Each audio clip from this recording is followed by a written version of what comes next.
اعمال بگڑیں گے، حالات بگڑیں گے۔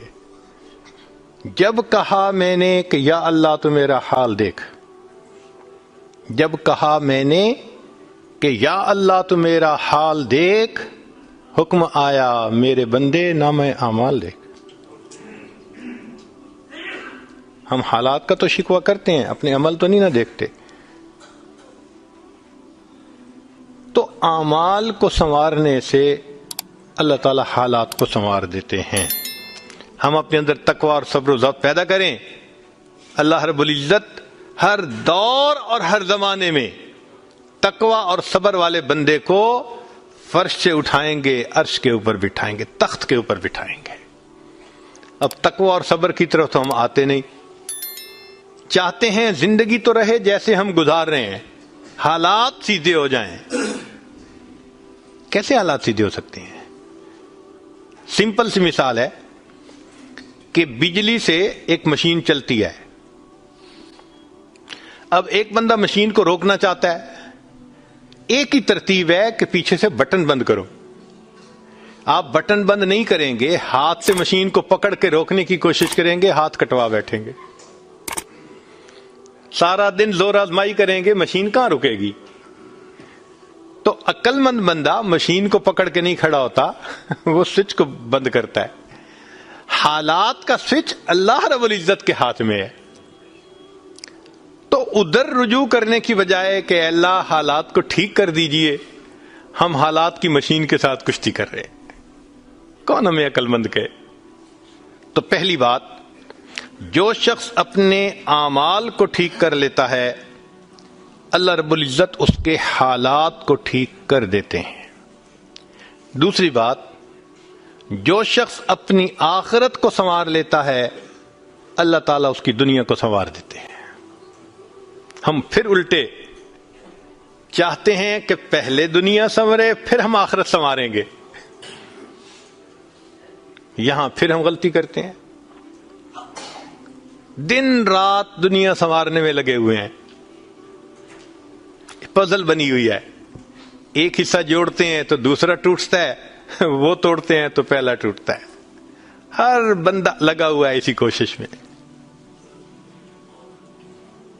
تو اللہ رب العزت کے ہاں ترتیب یہ ہے۔ اس کی مثال اگر دیکھنی ہو، صحابہ رضی اللہ عنہ کی مبارک زندگیوں کو دیکھیے، انہوں نے اپنی آخرت کو سنوارا، اللہ نے اس کے نتیجے میں ان کی دنیا کو سنوار دیا۔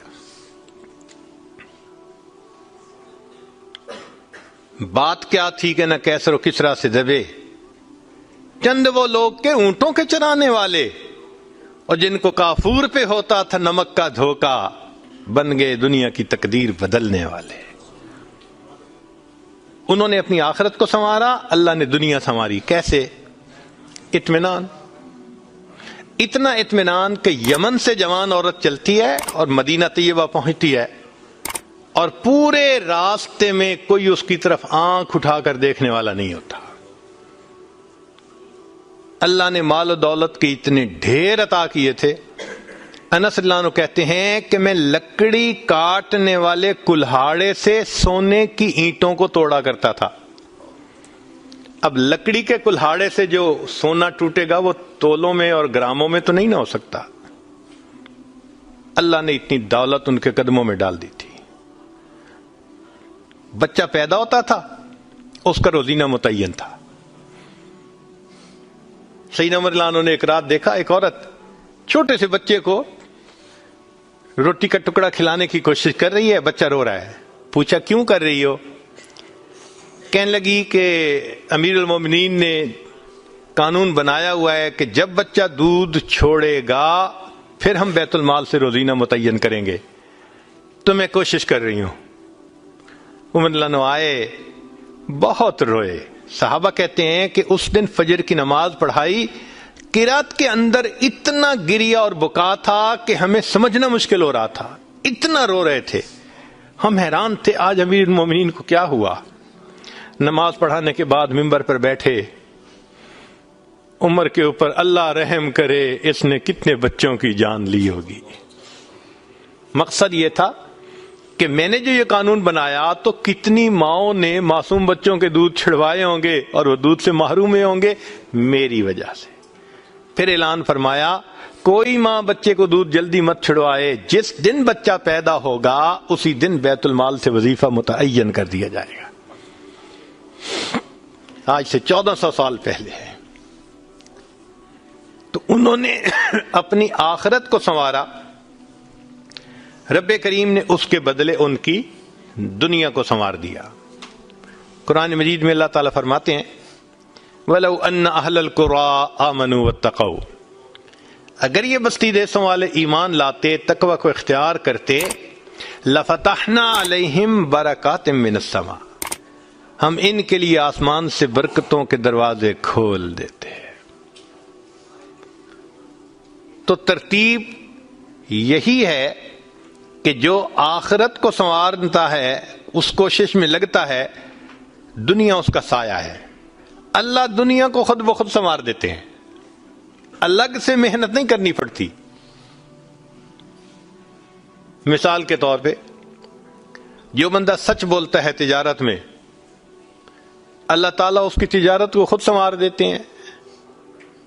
قسم اٹھا کے یہ بات کہی جا سکتی ہے کہ سچ بولنے والا تاجر کبھی مفلس نہیں ہو سکتا۔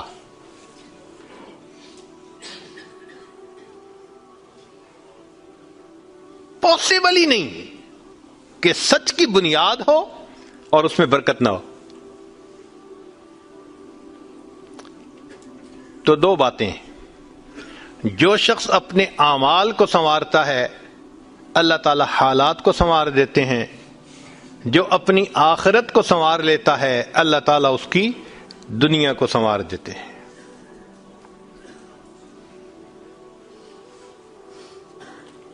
ہارون رشید اپنی کھڑکی میں سے نیچے دیکھ رہا ہے، مسجد کے دروازے پر امام ابو یوسف رحمۃ اللہ علیہ تشریف لا رہے ہیں اور ان کے پیچھے دو شاگرد ساتھ ساتھ جڑے ہوئے ہیں۔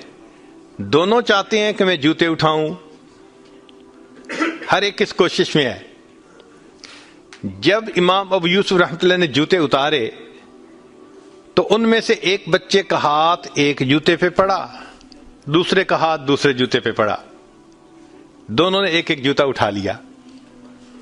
پھر انہوں نے فوراً آپس میں یہ طے کر لیا کہ ایک نے کپڑا بچھایا، رومال، ایک نے بھی جوتا ڈالا، دوسرے نے بھی اس میں ڈال دیا، ایک نے ایک طرف سے پکڑ لیا، دوسرے نے دوسری طرف سے، کہ دونوں کو جوتے اٹھانے کا اجر مل جائے۔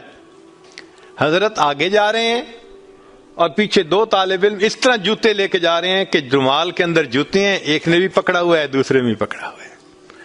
ہارون رشید نے دیکھا تو ٹھنڈی سانس لی۔ بیوی نے پوچھا ہارون رشید کیا ہوا؟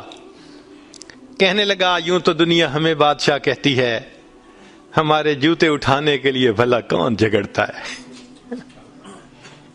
یوں تو دنیا ہمیں بادشاہ کہتی ہے، ہمارے جوتے اٹھانے کے لیے بھلا کون جھگڑتا ہے۔ جو آخرت سنوارتا ہے اللہ ایسے دنیا سنوارتے ہیں کہ دنیا جوتے اٹھانے کے لیے جھگڑتی ہے آپس میں۔ تو فرمایا کہ جو اپنی آخرت کو سنوار لیتا ہے اللہ تعالیٰ اس کی دنیا کو سنوار دیتے ہیں۔